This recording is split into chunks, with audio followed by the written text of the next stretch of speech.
Chapter 2 का name है solving a biological problem. Solving a biological problem, इसके name से आपके माइंड में क्या बात आएगी? अगेन सॉल्विंग का मतलब है कि सॉल्व करना। किसकी बात कर रहे हैं हम सॉल्व करने की? Biological problem. बायोलॉजिकल प्रॉब्लम को हम क्या कहेंगे? बायो, जैसे कि हमें इसके अगेन पता चल रहा है वर्डिंग से कि bio means life and life से रिलेटेड जो है कोई भी प्रॉब्लम, उनको सॉल्व करने का जो मेथड होगा उसको हम इसके अंदर इस चैप्टर में पढ़ेंगे।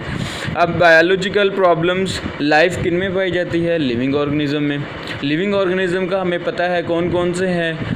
उनको हमने 3 मेजर कैटेगरीज़ में डिवाइड किया था। वो उसमें आ जाते हैं प्लांट्स, उसमें आ जाते हैं एनिमल्स, और उसमें आ जाते हैं ऐसे लिविंग ऑर्गेनिज्म जो कि हम नेकेड आइड से नहीं देख सकते, जिनको हम माइक्रो ऑर्गेनिज्म कहते हैं। उनके बारे में जो भी प्रॉब्लम आएगी उनकी स्टडी करना और उसको सॉल्व आउट करना, उसको हम कहेंगे solving a biological problem.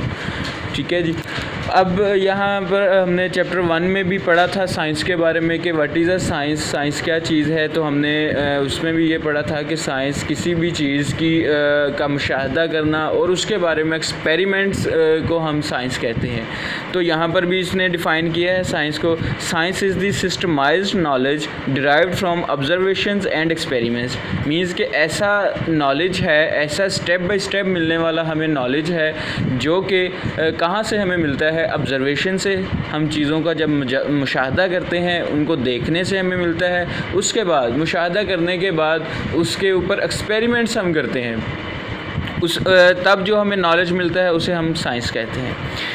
Okay जी। यहाँ पर हम बात कर रहे हैं biology, solving a biological problem.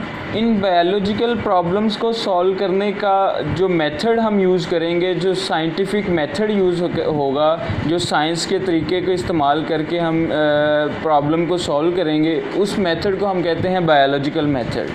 ठीक है जी। जैसे हम इसको डिफ़ाइन करेंगे, The scientific method in which biological problems are solved is called biological method। ऐसा साइंटिफिक मेथड है जिसमें हम साइंस को जैसे कि ऑब्जर्वेशंस को और डिफरेंट एक्सपेरिमेंट्स करके हम कोई भी नॉलेज जो है, हम कोई भी काम करते हैं, कोई प्रॉब्लम को सॉल्व करते हैं, तो उसको हम बायोलॉजिकल मेथड कहते हैं। ओके जी। Next, this method play an important role in scientific research for 500 years. Means कि पिछले 500 सालों से ये जो है ये मेथड अप्लाई किया जा रहा है कोई भी बायोलॉजिकल प्रॉब्लम को सॉल्व करने के लिए। जैसे कि फ्रॉम गलीलियोज एक्सपेरिमेंट 1590s, मीन्स कि 1590 की दहाई में गलीलियो ने जब एक्सपेरिमेंट किया था, उससे लेकर अब तक जो रिसर्च जितनी भी चल रही है बायोलॉजिकल प्रॉब्लम से रिलेटेड, उसमें जो है वो हमने काफ़ी सारी एडवांसमेंट की है, मॉडिफिकेशन की है। किस किस फील्ड में? मेडिसिन की फील्ड में, इकोलॉजी की फील्ड में और डिफरेंट टेक्नोलॉजी की फील्ड में, जैसे कि बायोटेक्नोलॉजी है, फूड टेक्नोलॉजी है। इस फील्ड में हमने जो है इस प्रॉब्लम को यूज़ करते, इस मेथड को यूज़ करते हुए जो है बहुत सारी इसमें एडवांसमेंट की है। ओके जी। और इस बायोलॉजिकल मेथड का क्या हमें जो है इससे फीचर्स इसके क्या हैं? This method also ensures the quality of data for public use.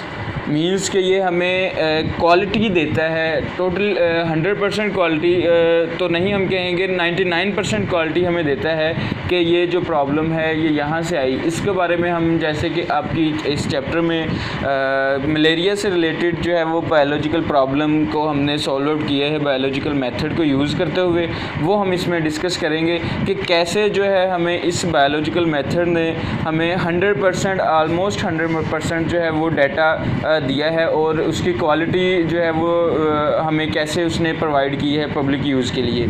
तो वो हम उसमें मलेरिया के टॉपिक में पढ़ेंगे। तो ये बच्चे आपका थोड़ा सा इस चैप्टर का इंट्रोडक्शन था। इसके बाद मैंने इसी चैप्टर में से कुछ MCQs बनाए हैं। इसी टॉपिक में से स्टार्ट का जो इंट्रोडक्टरी टॉपिक था, इसी में से MCQs बने हैं और इसमें से कोई 1-2 शॉर्ट क्वेश्चन बने हैं, वो मैं आपसे डिस्कस कर लेता हूँ और आपको वो उसकी सेंड कर देता हूँ। Thank you so much. अल्लाह हाफिज़।